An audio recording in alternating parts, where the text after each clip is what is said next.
नमस्कार, जय शिवराय.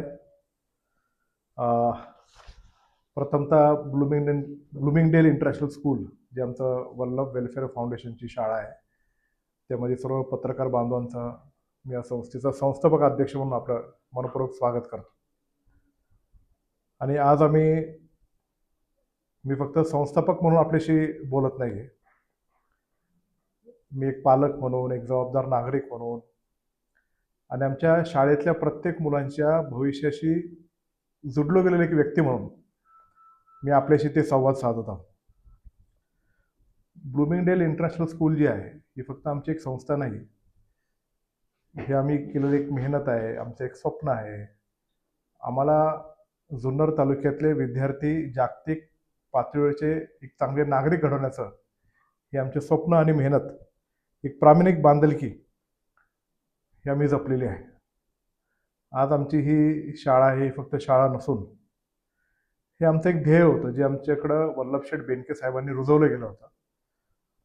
आणि माझ्याच घरातली मुलं नाही तर आमच्या सगळ्या जुन्नर तालुक्यातल्या ग्रामीण भागातल्या शेतकऱ्यांची मुलं, त्यांना दर्जेदार शिक्षण प्राप्त व्हावं, त्यांना एक चांगलं सन्मानपूर्वक शिक्षण मिळून ते पुढे गेले पाहिजे. कारण आम्ही जेव्हा पुण्याला इंग्लिश मिडियम स्कूलमध्ये शाळा शिकत होतो तेव्हा बेनके साहेबांच्या पण लक्षात आलं होतं की काही ठराविक लोकांच्याच मुलांना एक चांगल्या दर्जेदार इंग्लिश मिडियमच्या शाळेमध्ये पुण्याला शिकता येते, किंवा पुण्याला जरी घातलं तरी स्थानिक गरीब परिस्थिती, इकडची ग्रामीण भागातली परिस्थिती आणि तिकडे गेल्यानंतर जो त्याला समाजाला किंवा तिथल्या बाकीच्या मुलांबरोबर कोपअप करताना जो प्रॉब्लेम येतो, तसं आपल्या इथे जर ते केलं तर ते सन्मानपूर्वक शिक्षण होईल असं बेनके साहेबांचं मत होतं. म्हणून ती इथं शिक्षण व्यवस्था आम्ही चालू केली. आता गव्हर्नमेंटचं एक धोरण आहे की खाजगी विनाअनुदानित जे शाळा आहेत त्यांना RTच्या माध्यमातून गरीब विद्यार्थ्यांना, ज्यांचं आर्थिक उत्पन्न खरोखरच कमी आहे, अशा विद्यार्थ्यांना 25% पहिलीच्या मुलांना 25%चं मोफत शिक्षण हे त्या संस्थेने दिलं गेलं पाहिजे. आणि त्याची जी फीज असेल ती गव्हर्नमेंट त्यांना रिएम्बर्समेंट करेल. पण गव्हर्नमेंटने ती कॅप फक्त 13,000 रुपयाची ठेवली. आणि ज्या शाळेच्या आमची जे फीज आहेत, जे आम्ही ज्या लेवलचं शिक्षण देतो, शिक्षकांना पगार देतो किंवा इथे जे फॅसिलिटीज देतो, त्याचा खर्च हा खूप मोठ्या प्रमाणात आहे. पण तरीसुद्धा आम्ही ते करण्याचा प्रयत्न केला आणि ते करत असताना आम्ही कधीही हा RTचा विद्यार्थी आहे किंवा कोठ्यातले विद्यार्थी तसं काय बघितलं नाही. हे आमचीच मुलं आहेत. ते समान न्यायाप्रमाणे या सगळ्या मुलांना आत्तापर्यंत ते शिक्षण देतच होतो आणि देत आहे आणि पुढेही देत राहणार आहे. पण जो काही प्रकार घडला, जे आमचे शाळेची बदनामी करण्याचा प्रयत्न केला, ते आमच्या संस्थेच्या दृष्टिकोनातून मला आणि आमच्या सर्व मॅनेजमेंटच्या टीमला, आमच्या प्राचार्याला, आमच्या शिक्षकांना ते अत्यंत वेदनादायक ठरलेलं आहे. याच्या चुकीच्या आरोपांमुळे आम्ही जे काही आजपर्यंत प्रामाणिक प्रयत्न करतोय त्याच्यावरच जणू काही प्रश्नचिन्ह निर्माण झालाय. अशी परिस्थिती काही दिवसांपूर्वीपासूनची समाज माध्यमातून निर्माण झालेली आम्हाला ती पाहायला मिळाली. पण माझं असं मत आहे की हा आरोप फक्त आमच्या शाळेवर नाही, जो आमचा शिक्षक आहे त्याच्यावर पण आरोप झाला की जो प्रामाणिकपणे ही सगळी मुलं घडवण्याचा प्रयत्न करतोय. हा आरोप आमच्या विद्यार्थ्यांवर झाला असं आमचं मत आहे की जो त्याचे स्वप्न पाहतोय, तो प्रयत्न करतोय, आम्ही त्याला ते बळ देतोय आणि भविष्यामध्ये त्याला मोठं व्हायचंय. हा जो आरोप आहे हा फक्त संस्थेवर नव्हता, हा आमच्या पालकांवर होता, जो आमच्या विश्वासाने, जो आमच्यावर श्रद्धा ठेवतो आणि या संस्थेमध्ये तो त्यांचे विद्यार्थी घडवतो. पण ही जी काही घटना घडल्या ते अत्यंत वेदनादायी आहे असं या संस्थेचा प्रमुख म्हणून माझं इथं ते मत आहे. मी ठामपणे सांगू इच्छितो, अनेक पालकांना सुद्धा माहीत आहे, जे आमच्या शाळेच्या संबंधित पत्रकार असतील किंवा इतर जे लोक असतील, आमच्या गावातले लोक असतील, त्यांना माहीत आहे की बेनके परिवार किंवा आम्ही कधी किंवा आमच्या संस्थेने कधी हा भेदभाव कोणाशी कधी केला नाही की हा कोणाचा आहे, की हा कुठल्या जातीचा आहे, कुठल्या घटकाचा आहे, कुठल्या पक्षाचा आहे.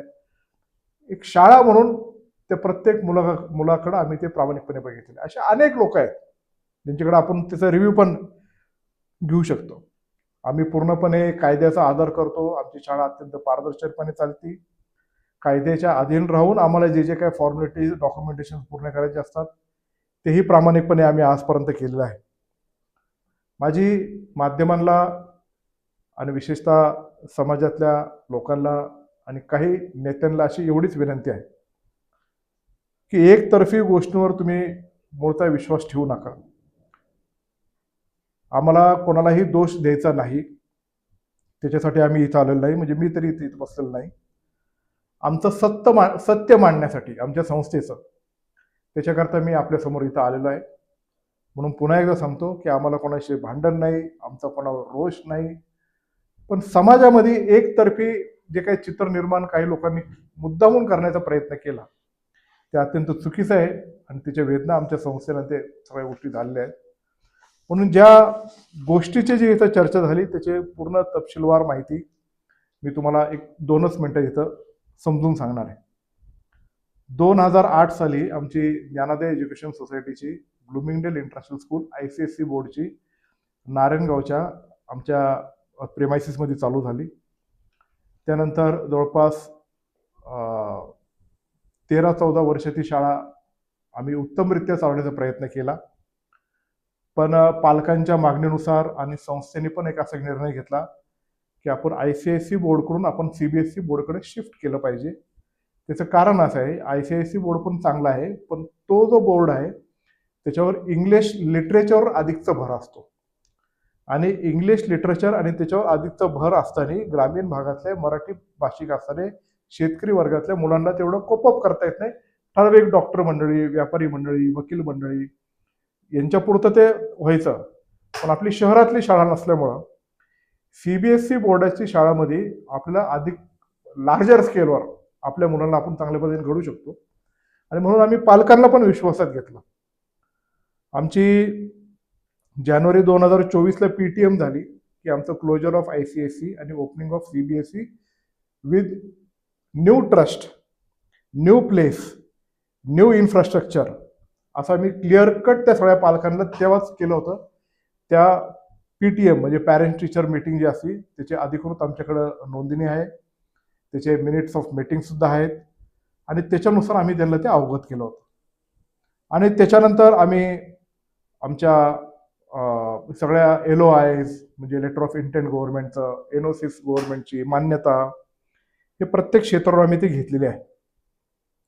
आमचं नवीन UDIS म्हणजे नवीन असं दरकायचा एक क्रमांक असतो, ती शाळेची ती ओळख असते, ती UDIS नंबर. म्हणजे नवीन जो UDIS आहे आमचा 22/7/2024ला आम्ही त्याची मागणी केली. साधारण डिसेंबरच्या दरम्यान आमचा तो नवीन UDIS सुद्धा आलेला आहे. आम्ही डिसेंबरच्या दरम्यान जेव्हा नवीन UDIS आमचा इश्यू झाला, आम्ही पंचायत समितीकडं RTच्या मुलांचं आपण काय करायचं याचं मार्गदर्शन मागवणारं एक पत्र सुद्धा सबमिट केलेलं आहे. तेव्हा आम्हाला असं सांगण्यात आलं की RTच्या नॉर्म्सनुसार जे गावातली मुलं जे RTचं एज्युकेशन घेतात त्यांना ज्या शाळेत शिकायचे त्यांना फक्त 1 किलोमीटरच्या अंतरावर एकतर ती मुलं शिकवली गेली पाहिजे आणि तुमची शाळा जर आता 14 नंबरवर चालू असेल तर आम्हाला ती मुलं तुमच्याकडे देता येणार नाही आणि नवीन शाळा असल्यामुळं 3 वर्षात तुमच्याकडे आम्ही RT ॲडमिशन करू शकत नाही असं त्यांनी आम्हाला स्पष्टपणे सांगितल्यानंतर ह्या मुलांचं समायोजन कसं करायचं, त्याच्यात वेळ नको जाय, ते नुकसान नको व्हायला म्हणून त्या वर्षी म्हणजे 24-25ला आम्ही ती सगळी मुलं संस्थेने त्याचा खर्च केला आणि तब्बल जवळपास 43 लाख रुपये त्यांच्यावर आम्ही खर्च केलेला आहे 24-25च्या वर्षासाठी. त्यानंतर जेव्हा ते वर्ष संपलं त्याच्यानंतर पण आम्ही RTच्या ॲडमिशनसाठी काय करायचं हे आम्ही त्यांच्याकडे जाण्याचा प्रयत्न केला. मध्यंतरीच्या दरम्यान ऑगस्ट 2024ला डेप्युटी डायरेक्टरची आम्हाला मान्यता आली नवीन स्कूलची. नंतर प्रथम मान्यता आम्हाला 10व्या महिन्यात आली 2024च्या. परत जुनं जे UDIS आहे ICSE बोर्डचं ते आमचं मार्चमध्ये बंद झालं, मार्च 2025मध्ये. तेव्हा आम्ही परत मार्च 2025मध्ये आम्ही पंचायत समितीला पत्र लिहिलं की आता 24-25 तर आम्ही मुलं शिकवलेली आहेत, आता 2025ला म्हणजे 3/3/2025 आम्ही पत्र दिले की नवीन समायोजन करून घेण्यात यावं. तेव्हा पण पंचायत समितीचा आम्हाला रिस्पॉन्स सुद्धा आला नाही आणि समायोजनाची प्रोसेस सुद्धा झाली नाही. मग दुसऱ्या वर्षी पण आम्ही ती मुलं मोफत शिकवली आणि तेव्हा पण जवळपास आम्ही 44.5 लाख रुपये त्या वर्षासाठी त्या मुलांवर खर्च केलेला आहे. म्हणजे आतापर्यंत आमच्या शाळेतल्या आरटीच्या विद्यार्थ्यांना आम्ही 90 लाख रुपयाच्या आसपास त्यांच्यावर संस्थेने त्यांच्या खर्चाने खर्च केलेला आहे. आता आम्ही ही नवीन स्कूल बांधली, हे नवीन इन्फ्रास्ट्रक्चर खर्च केला आहे, त्याचं आम्ही कर्ज काढून केलेलं आहे. याच्यात कुठलं उत्पन्न आहे किंवा त्यातून असं अजिबात नाही. आम्ही ते कर्जाचे हप्ते अजूनही भरतोय आणि ते आम्ही स्वतःच्या खिशातनं भरतोय, बेनके परिवाराच्या खिशातनं आम्ही भरतोय. आणि संस्था जेव्हा स्थिर स्थावर होईल तेव्हा पण काय आम्हाला काही पैसे मिळणार नाही. जुन्या संस्थेला पण आम्ही जे काही खर्च केले होते त्याचे पण पैसे आम्हाला मिळाले नाही. पण आपलं एक चांगल्या पद्धतीने समाजामध्ये एक चांगलं काम करायचं म्हणून आम्ही ते करण्याचा प्रयत्न केला आणि आम्ही ते पुढे गेलेलो आहे. आता डिसेंबर 2026 मध्ये पण आम्ही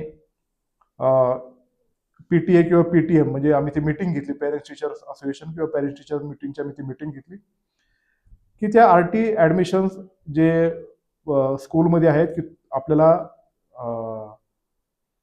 गव्हर्नमेंट वल्लभ वेलफेअर फाउंडेशनमध्ये अलाउड करत नाही आहे, तर दुसऱ्या स्कूलमध्ये आपल्याला त्याचं समायोजन करून घ्यायला लागेल आणि तुमचं समायोजन करून घेण्यासाठी आम्ही पण तुम्हाला सर्व ती गोष्ट मदत करू. उलट 2024ला आमचं एक पत्र आहे पंचायत समितीला की ती मुलं आम्ही शिकवतो, आमच्याकडे द्या, पण ती गव्हर्नमेंट आम्हाला अलाउड करत नव्हतं. म्हणून त्या पेरेंट्सला आम्ही म्हणजे पालकांना सर्वांना आम्ही त्या गोष्टी सांगितल्या. ह्या पेरेंट टीचर मीटिंगच्या आमच्या वेळोवेळी त्यांच्यावर चर्चा होत असते. त्यांना काही गोष्टी सांगितल्या. जे काय आमचे 113 का 115 पेरेंट्स होते, नंतर ते 7वीतून काही पास झाल्यानंतर आता 97 पालक राहिले, 97 विद्यार्थ्यांचे पालक राहिले होते. त्यातल्या सर्व पालकांची पण संमती झाली की वल्लभ वेलफेअर फाउंडेशनचे आमचे मॅनेजमेंट आणि जे आमचे प्राचार्य म्हणतात ते अत्यंत खरं आहे आणि त्यातले जवळपास 60 ते 65 विद्यार्थी हे म्हणले की आपली शाळा खूप चांगली आहे, आम्हाला इथं शिक्षण घ्यायचं आहे, तर आम्ही आमची रेग्युलर फीस भरून आम्ही शिक्षण घ्यायला तयार आहे.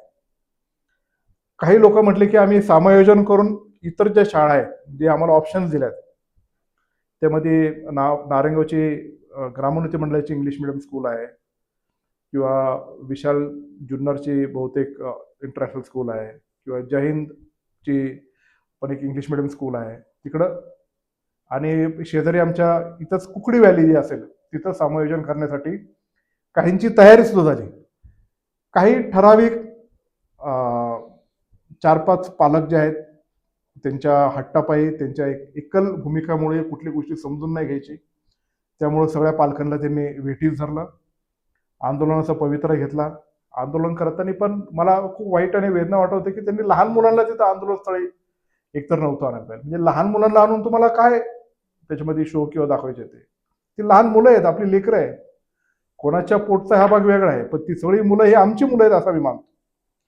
आणि म्हणून तिथे जात असताना काही राजकीय नेते तिथं आले किंवा राजकीय नेत्यांचे फोन आले आणि त्यांनी बिनबुडाचे काही आरोप काही आमच्या संस्थेवर सुद्धा केले, काही वेगळ्या पद्धतीची भाषा वापरली. म्हणून मला सगळ्यांना विनंती करायची आहे की ही जी संस्था आहे हे शासनाचे सर्व नियम पाळून आम्ही ती चालवणारी संस्था आहेत. शेवटी परवा जिल्हा परिषदचे CO आणि जिल्हा परिषदचे शिक्षणाधिकारी यांच्याकडे मीटिंग झाली. तिथे आमचे प्राचार्य आणि आमचे संस्थेतले काही लोक गेलते आणि काही ठराविक पालक पण तिथे आले होते आणि त्यांनी त्यांची म्हणणं मांडलं, संस्थेचं म्हणणं मांडलं आणि तिथं पण निर्णय दिला की आम्हाला दुसऱ्या शाळेत समायोजन करण्याशिवाय पर्याय नाही, अन्यथा त्या शाळेत शिकायचं असेल तर तुम्ही फी भरून तुमची शाळा ती कंटिन्यू करू शकता. आम्ही आजपर्यंत 2 वर्ष ती मुलं शिकवली, आमचीच मुलं आहे, मी काय उपकार केल्याचं म्हणत नाही, पण 90 लाख रुपये आमच्या खिशातले घालून आम्ही शिकवले. ही आमची चूक झाली का? त्या मुलांना अजूनही दर्जेदार शिक्षण मिळवण्यासाठी आम्हाला जे जे काय करता येईल ते करण्याचा प्रयत्न करून आम्ही जेव्हा पुढे जात असतो तेव्हा संस्थेबाबतीत बरं कॉन्ट्राडिक्टरी बघा तुम्ही, एकतर आमच्या शाळेला नावं ठेवायची, संस्थेचा कारभार कसा चुकीचा आहे ते सांगायचं, आमचे प्राचार्य आणि शिक्षकांवर नाही ते आरोप करायचे आणि परत म्हणायचे त्याच शाळेत ॲडमिशन पाहिजे. मग शाळा जर चांगली नसेल तर कशाला आमच्या शाळेत ॲडमिशन पाहिजे? का तर ही शाळा अत्यंत दर्जेदार आहे हे त्यांना माहीत आहे. फक्त चुकीच्या पद्धतीने वेठीस धरून ते काम करण्याचा प्रयत्न करतायत. आणि मी तुम्हाला आवर्जून सांगतो की शाळेचा अकॅडमिक इयर संपलेला आहे. आमचा 1 तारखेपासूनचं न्यू सेशन चालू होते. आमचे न्यू ॲडमिशन सुद्धा चालू झालेले आहेत आणि त्या RTच्या विद्यार्थी आणि त्यांचे जे पालक आहेत त्याचे आज मी ज्या संस्थेमध्ये बसलोय, मला अनेक पालक आज भेटून गेले. अनेकांनी ॲडमिशन्स कंटिन्यू केलेत. त्यांनी आमची दिलगिरी सुद्धा व्यक्त केली. ठराविक काही 4-5 पालकांच्या मुळे आम्ही सगळे वेठीस धरले गेलो आणि ते आम्हाला विश्वास देत होते की आम्ही तुमचं ॲडमिशन ब्लूमिंगडेलमध्ये फुकट करून देतो. असे चुकीच्या दिशेने नेण्याचं काम ज्यांनी केलं ते अत्यंत निंदनीय आहे. हे शाळेचं जाऊन दे, पण आपण आपली मुलं घडत असताना आपण त्या मुलांना काय दिशा देणार आहे हा पण विचार प्रत्येकाने केला पाहिजे. जेव्हा CO आणि ZPच्या शिक्षणाधिकारी मीटिंग झाली, खाली आल्या आल्या लगेच ते पालक आमच्या प्राचार्याला भेटले आणि ते म्हटले की आमची चूक झाली. तर प्राचार्य म्हटले की आम्ही मुलं शिकवतोय, आम्ही तुम्हाला काही आउट ऑफ द वे जाऊन मदत करतोय, शिस्त लावतोय आणि आंदोलन करून तुम्ही संस्थेला आणि हे सगळे बदनाम करायचा प्रयत्न करतो. ते आमची चूकच झाली असं त्यांनी त्यांच्याकडे पण मांडलं. म्हणून झालेला जो विषय आहे, मी आपल्या पत्रकारांच्या मार्फत जुन्नर तालुक्यातल्या प्रत्येक नेत्याला असेल, जे काही आमचे RTचे पालक असेल त्यांना असेल, आमचे इतर संस्थेचे पालक असेल त्यांना असेल किंवा या संस्थेचे निगडीत जे लोक असतील किंवा नागरिक असेल, त्यांना माझी नम्र विनंती आणि आव्हान आहे की झालेला विषय हा चुकीचा झाला, पण आता तो विषय सोडून द्या. आम्हाला संस्था चालवणं आणि मुलं घडवणं याच्यामध्ये इंटरेस्ट आहे. कायद्याच्या अधीनच राहून आम्ही सगळ्या गोष्टी करणार आहे. मी या संस्थेचा अध्यक्ष जरी असलो आणि मी तालुक्याचा माझे आमदार जरी असलो तरी माझा आमदार जरी असलो म्हणून मी काही करायला असं मी कधी केलेलं नाही. वल्लभशेठ बेनके साहेबांनी पण कधी केलेलं नाही. म्हणून मी मुद्दामून जाणीवपूर्वक पालकांचं जे काही गोष्टी असेल किंवा शिक्षणाधिकारी असेल त्यांच्यावर वेगळा कुठलं प्रेशर टाकणे किंवा कायद्याला बगल देऊन तुम्ही असं करा असं करायचा प्रयत्न केलेला नाही. शासनाचे अधिकारी, जिल्हा परिषदेचे CO, शिक्षणाधिकारी जो निर्णय देतील तो आम्हाला मान्य राहील असं मी आमच्या क्राईम प्राचार्याला सांगायचो. फक्त आपली जी सत्याची बाजू असेल, जे काही रिलेटेड डॉक्युमेंट्स असतील ते तुम्ही तिथं सबमिट करा आणि त्यावरून जर त्यांनी काही गोष्टी सांगितल्या तर ते आपण मान्य करू. आपल्या याच्यातला काही पॉलिटिकल इश्यू करायचा नाही. मग माझी सगळ्यांना विनंती आहे की झाला तो विषय आता आपण सर्वांनी सोडून देऊन एक चांगल्या दिशेने ब्लूमिंगडेल इंटरनॅशनल स्कूलमध्ये आम्ही जे शिक्षण देण्याचं काम करतोय ते आम्हाला प्रामाणिकपणे सर्व आमच्या पालकांना, आमच्या शिक्षकांना, आमच्या प्राचार्याला, आमच्या नॉन टीचिंग स्टाफला आणि विशेषतः आमच्या सगळ्या मॅनेजमेंटला एक चांगली दिशा आम्ही देतोय. ते देण्याचं काम आम्ही करतोय. याच्यात विनाकारण कुणी कुठल्याही पद्धतीचं पॉलिटिकल इंटरफेरन्स किंवा राजकीय हस्तक्षेप करून उगाचच बदनाम करण्याचा कुणी कृपया करून प्रयत्न करू नका, अशीच मी सम्राटला नम्रतेची विनंती करतो. शासनाकडून 25% मोफत शिक्षण देण्याची प्रोव्हिजन आहे. पहिली ते 7 त्याच्या कॅटेगरीज म्हणजे आर्थिक दुर्बल किंवा ST NT काय असेल. आता तुमची शाळा अगोदर ज्ञानदाची होती फाउंडेशन, नंतर तुम्ही वल्लभ बेनके फाउंडेशन केलं. पालकांचं म्हणणं आहे कुठली मिटिंग झाली नाही, आम्हाला विश्वासात घेतलं नाही, तुम्ही काही चेंज ऑफ रिपोर्ट केलेला आहे, पंचायत समितीच्या अधिकाऱ्यांमध्ये तो रिपोर्ट आम्हाला दिलेला नाही. म्हणजे संस्था चालक मनमानी करतात असं त्यांचा आरोप होता आणि आहे. नाही, आता आम्ही जर मनमानी करत असलो तर आम्हाला जिल्ह्याच्या शिक्षण अधिकाऱ्याकडे आम्ही जे काय मांडणी केली ती आमची त्यांनी फेटाळली असते. मूळतः जुना UDIS जो ज्ञानोदय एज्युकेशनचा बंद झाला तो प्रॉपर डॉक्युमेंटेशन करून आम्ही तो बंद केलेला आहे. ही जी शाळा चालू केली याला विविध मान्यता असतात. पार जिल्हा परिषद पासून, डेप्युटी डायरेक्टर एज्युकेशन पासून, महाराष्ट्र गव्हर्नमेंट पासून तर CBSEच्या ॲफिलिएशन परत हे सगळे आम्ही मिळवलेले आहे. ते चुकीचे नाही. ही इमारत बांधताना आम्ही त्याचं NA केलं, टाउन प्लॅनिंगची सँक्शन घेतली, फायरचे NOCs घेतल्या, सगळ्या गोष्टी आम्ही पर साईड मार्जिनचं सगळं प्रॉपर करून त्याचं कम्प्लिशन सुद्धा घेतलेलं आहे. आता त्यांना विश्वासात घेतलं नाही असं जे म्हणणं आहे, ठीक आहे, यथा कदाचित आम्ही असं गृहीत धरा विश्वासात घेतलं नाही, पण CBSEच्या पॅटर्नमध्ये 2 वर्ष झालं नाही शिकतायत ते. मग 2 वर्ष CBSEचं ते जर शिक्षण घेतात तर त्यांना वाटेल नको का, अरे आधी आपण ICSE घेत होतो, मग CBSEचं आपण कसं काय घेतोय, किंवा हे एज्युकेशन घेत असताना त्यांनी एकदा तरी प्रश्न रेज नाही केला का. असं नाहीये. शाळा एखादी बंद करणं, आता ती बंद का केली? कारण तिकडे खूप वेगळ्या सर्कमस्टन्स होते, आम्हाला ते शक्य नव्हतं.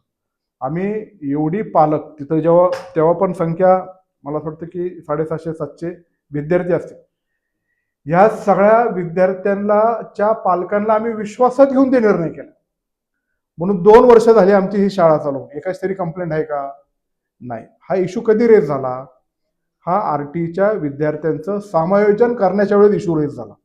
आणि आरटीच्या विद्यार्थ्यांचं समायोजन ही आजची गोष्ट नाहीये, ही 2 वर्षापूर्वीपासूनची गोष्ट आहे. आणि हे सर्व पालकांना ते माहीत आहे. उलट आम्ही 2 वर्ष त्यांना फ्री शिकवलेलं आहे. त्याच्यावर आम्ही कितीतरी खर्च केलेला लाखो रुपये. आणि म्हणून हे जे काय म्हणतात की फसवलं किंवा हे गेलं, हे अत्यंत चुकीचं आहे. आणि मूळतः आरटीचे विद्यार्थ्यांचा ऍडमिशनचा याचा संस्थेचा काही संबंध नाही. तो आरटीचे विद्यार्थी आणि गव्हर्नमेंट किंवा पंचायत समिती किंवा शिक्षणाधिकारी जुन्नर, तरी सुद्धा आम्ही त्यांना सपोर्ट करण्याच्या भूमिकेतून राहिलेलो आहे. म्हणून त्यांचे ऍडमिशन इकडे घ्यायचे का अजून कुठे घ्यायचे याचा निर्णय गव्हर्नमेंटचा आहे, तो आमचा नाही आहे तसा.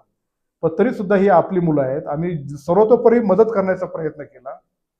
गव्हर्नमेंटने त्यांचं यापूर्वी समायोजन करायला पाहिलं होतं, नाही केलं. पण त्यांनाही आम्हाला दोष द्यायचा नाही, कारण तेव्हाचे शिक्षणाधिकारी वेगळे होते, आता शिक्षणाधिकारी नवीन आहेत. तरी आम्ही काही त्यांच्यावर भांडत बसलो नाही. आम्ही म्हणतो त्यांचं नुकसान होतंय ना, तर आपण इकडे शिकून ते कंटिन्यू करू. पण त्याला कितपत करायचं, कितपत त्याला मर्यादा आहे की नाही. आणि एवढं करत असून सुद्धा कृतज्ञतेची भावना नाही ना. कृतज्ञ त्याला एक शब्द आहे, पण कृतज्ञतेच्या भावनेच्या ऐवजी त्यांनी जी भाषा आमच्या शाळेच्या प्रति वापरली, मग त्यांनी आरटीसाठी भांडायचं ना, त्यांनी संस्थेला बदनाम करायचं कारण नाही. आता त्यातले काही पालकांनी कशा पद्धतीने वर्षभर काय काय आमच्याकडे रेकॉर्ड आहे सगळे, त्याच्याबद्दल मला काय जास्त बोलायचं नाही. पण असं जे दिशाभूल करण्याचा प्रयत्न केला, त्यांनी सगळ्यांचीच दिशाभूल केली. त्यांनी आशादांची दिशाभूल केली, शरददादांची केली, बाबूराव पाटीलची केली, तिथले सभापती असतील, उपसभापती जे निवडून आले त्यांची केली. म्हणून त्यांच्याकडे एखादा डिमांड करायला तर त्यांना वाटत असलं आपण त्यांना न्याय देऊ, आणि त्यातून अतुल बेनके सापडलं म्हणजे तर अजून त्यांना डबल स्पीड आला असं. पण ते जाऊन द्या, आता ते आपल्याला त्याच्या खोलात जायचं नाही, ते झालं ते जाऊन द्या. पण दिशाभूल करण्याचा प्रयत्न काही ठराविक पालकांनी केला, सगळ्यांनी नाही केला. आणि सर्वतोपरी जे काही पालक आहेत ते बऱ्याच जणांनी आरटीच्या विद्यार्थ्यांनी आमच्याकडे ऍडमिशन घेऊन कंटिन्यू सुद्धा केलेत. आमच्या प्राचार्याची आणि माझी स्वतः वैयक्तिक त्यांनी दिलगिरी सुद्धा व्यक्त केली. पण तरी सुद्धा झालं ते जाऊन द्या, एक दिशा वेगळी भरखडण्याचं पालकांचं काम केलं, म्हणून ते आम्ही सोडून देऊन आपल्याला चांगले शिक्षण पुढे घडवायचं. तुम्ही म्हणताय पुण्याला मिटिंग झाली, प्राचार्यांची त्यांनी दिलगिरी व्यक्त केली.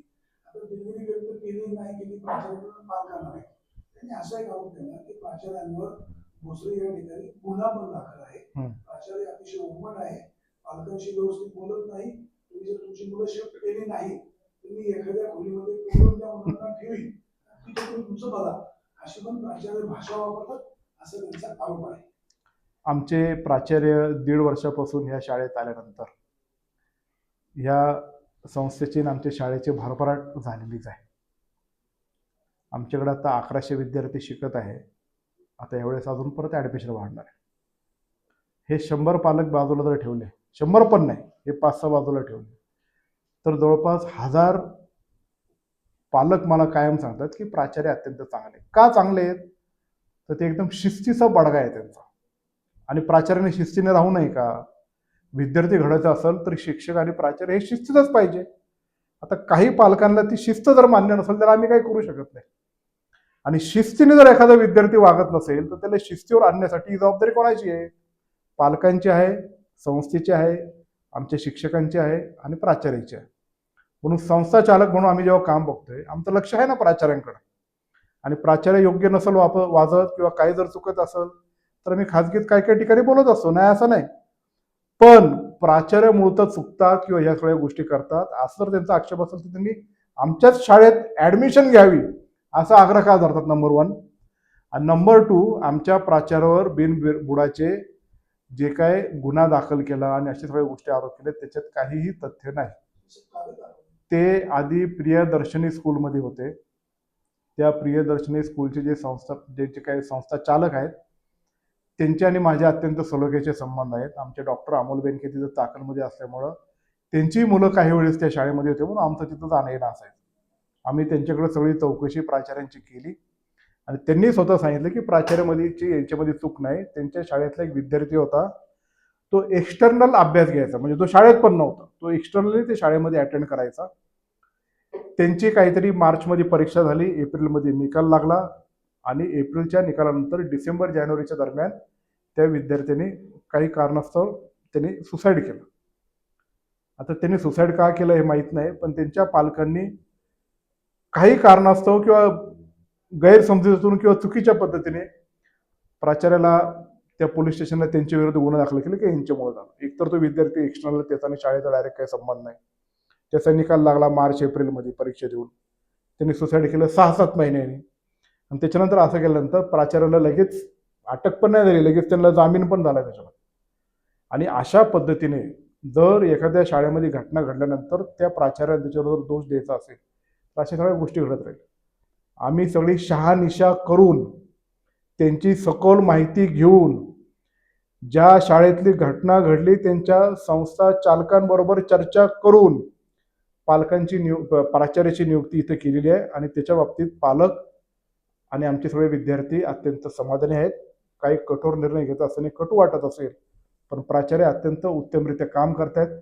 ह्या उलट त्यांचं ऑल इंडिया CBSEचं बोर्ड आहे, त्याच्यामध्ये गायडन्स करणं, ट्रेनिंग देणं आणि इतर शाळांना ॲफिलिएशन देण्याच्या कमिटीमध्ये त्यांची निवड झाली आहे. म्हणजे अत्यंत उत्तम दर्जाचे प्राचार्य आहेत. त्यांना अनेक पुरस्कार सुद्धा प्राप्त झालेले आहेत. इंग्लिश, हिंदी आणि मराठी भाषेवर अत्यंत त्यांचं प्रभुत्व आहे. अत्यंत त्याच्यातलं ग्रॅमर आपण ज्याला म्हणतो व्याकरण, त्याच्यामध्ये कुठल्याही प्रकारची एकदम प्रभुत्व असल्यामुळं विद्यार्थ्यांना स्वतः ते शाळेत शिकवतात. अनेक शाळेचे प्राचार्य असतील किंवा इथून मागचे आमचे काही प्राचार्य असतील, ते वर्गात शिकवत नव्हते, हे स्वतः वर्गात मुलांना शिकवतात. आणि ज्या ज्या वर्गात ते शिकवतात ते मुलांची सारखी डिमांड असते की आमचे जे प्राचार्य डॉक्टर हितेश शर्मा तेच आम्हाला आमच्या वर्गात पाहिजे. पण हे आरोप अत्यंत बिनबुडाचे आहेत, त्याच्यात कुठलंही तथ्य नाही. याच्यावर कुणीही विश्वास ठेवू नका. अतुल बेनके आणि आमची मॅनेजमेंट कमिटी सर्वशा गोष्टीला जबाबदार आहेत आणि आजपर्यंत आम्ही ते अत्यंत चांगल्या पद्धतीने सांभाळलेलं आहे. या शाळेत आम्ही कुठल्याही प्रकारचं पॉलिटिकल इंटरफेरन्स आणलं नाही, आणणार पण नाही. आम्हाला केंद्रबिंदू आमचा विद्यार्थी आहे. आता मी राजकीय क्षेत्रातले आहे, पण अनेक असे पालक आहेत जे इतर पक्षाशी निगडीत आहेत, ते काय माझ्या राजकीय विरोधात आहेत. त्यांचे मुलं इथं आहेत, पण इथं आल्यानंतर आमची बंद खोलीत चर्चा होती. मी तिचं वाच्यता कुठं बाहेर करत पण नाही आणि ते करत नाही. पण त्यांच्या मनाला माहिती की अतुल बेनकेंनी आणि त्यांच्या फॅमिलीने, वल्लभ शेट्टी आणि त्यांच्या फॅमिलीने या संस्थेच्या माध्यमातून कसे मुलं घडवले आहेत आणि कसे आम्ही घडवत आहोत. सर्वतोपरी अजूनही आम्ही खिशातलेच पैसे खर्च करून ही संस्था चालवण्याचा प्रयत्न करत आहोत आणि पुढेही ही संस्था टिकवण्यासाठी, मुलांचं हित जोपासण्यासाठी आम्ही ते करतच राहणार आहे. अतुल बेनके म्हटलं की ट्रॅप लावण्याचा प्रयत्न होत असतो, राजकारणामध्ये आहे तो प्रयत्न होणार. 97 मुलांचं RTI सुविधा त्यांना ते मिळणार, म्हणजे मोफत शिक्षणाची सुविधा. आता त्यांची पर्यायी व्यवस्था इतर ठिकाणी त्यांना शिफ्ट केलं जाणार आहे. पालक म्हणतात आम्हाला इथे शिकायचं आहे, तुमचं शिक्षण 1 नंबरचं आहे, पण इथं ती सुविधा मिळण्यासाठी तसे काही प्रयत्न होणार आहेत का? तसे आम्ही प्रयत्न मी तरी प्रामाणिकपणे पूर्णपणे केले. मी एज्युकेशन डिपार्टमेंट गव्हर्नमेंटच्या मंत्रालय विभागामध्ये सुद्धा जाऊन आलो होतो. दादा भुसे आणि त्यांच्या मार्गदर्शनाखाली मी सगळी चर्चा सुद्धा केली होती. याचा आजचा विषय नाही, हा वरच्यावरचा विषय आहे. मी जिल्हा परिषदचे जिल्हा शिक्षण अधिकारी असेल, डेप्युटी डायरेक्टर असतील किंवा पंचायत समितीचे आत्ताचे अशोक लांडे, आधीचे शिंदे मॅडम होत्या, त्यांच्यावर आमची सगळी प्रोसिजर झालेली आहे.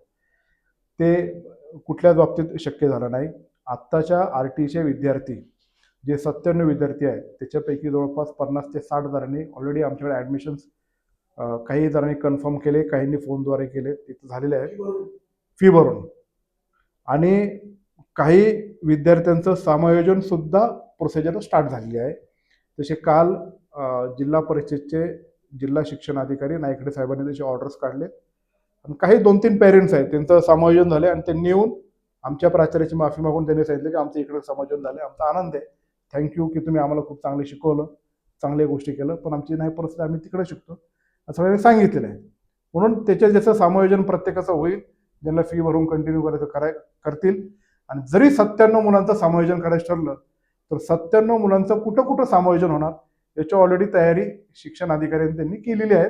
आणि त्याच्यात बारकाईने लक्ष देऊन ते पण आम्ही बघितलं की सगळीकडे कुठं कुठे स्पेसिस आणि कुठे ते समायोजन होणार आहे. मग तुम्ही ह्या पालकांना एकत्र घेऊन त्यांची आधी मीटिंग केली नव्हती का? 2-3 वेळा मीटिंग झाली. मीटिंग्स ऑलरेडी झालेल्या आहेत. मी काही पालकांना पर्सनली त्यांच्याशी बोललेलो आहे. शिक्षण अधिकाऱ्यांनी 2दा मीटिंग घेतली, आमच्या प्रिन्सिपलने एकदा घेतली, त्याच्या आधी आमच्या मॅनेजमेंटने घेतली, आमच्या PTM मध्ये चर्चा झालेली आहे आणि त्यांना ती परिस्थिती माहिती होती. प्रोसिडिंग असेल ना. प्रोसिडिंग आहे ना, ते प्रोसिडिंग आणि ते सगळे आमचे डॉक्युमेंट्स मी तुम्हाला जे लिस्टवर दाखवतोय हे सगळे आम्ही शिक्षण अधिकारी जिल्हा परिषद नायकडे साहेब यांच्याकडे सबमिट सुद्धा केलेले आहेत आणि तसे आम्हाला ते चॅरिटी कमिशनरला पण सबमिट करायला लागतात. म्हणून आमचे सगळे रेकॉर्ड्स आहेत आणि ते बघून त्यांनी सांगितलं की यू आर राईट की आम्ही जे काय केले आणि तसे ट्रॅक रेकॉर्ड्स त्यांच्या विभागामध्ये पण आम्ही जे ट्रेनवर गेले होते ते त्यांना ते सापडले पण आहेत आणि त्यातून त्यांनी ते मान्य केलं. आणि त्या उपरही माझी जर काही चूक असेल तर मी त्या शिक्षण अधिकाऱ्याला सांगितलं की आमच्या प्रिन्सिपल की तुम्हाला जर आम्हाला दंड करायचा तुम्ही आम्हाला दंड करा, तुम्ही आम्हाला काय सांगाल ते सांगा, आमचं जर चुकत असेल तर. पण त्यांनी सांगितलं नाही तुमचं चुकत नाही, त्याच्यामुळे आम्ही क्लिअरली बोलतो. एवढं मिस्टर क्लीन सगळं असतानाही तुम्हाला बदनाम करण्याचा प्रयत्न होतोय. Political issue. आता काय आता हे शैक्षणिक संस्था असल्यामुळं मी त्याच्यावर आधीच भाष्य करणार नाही, पण हे पब्लिक हे वो सब जानते हैं.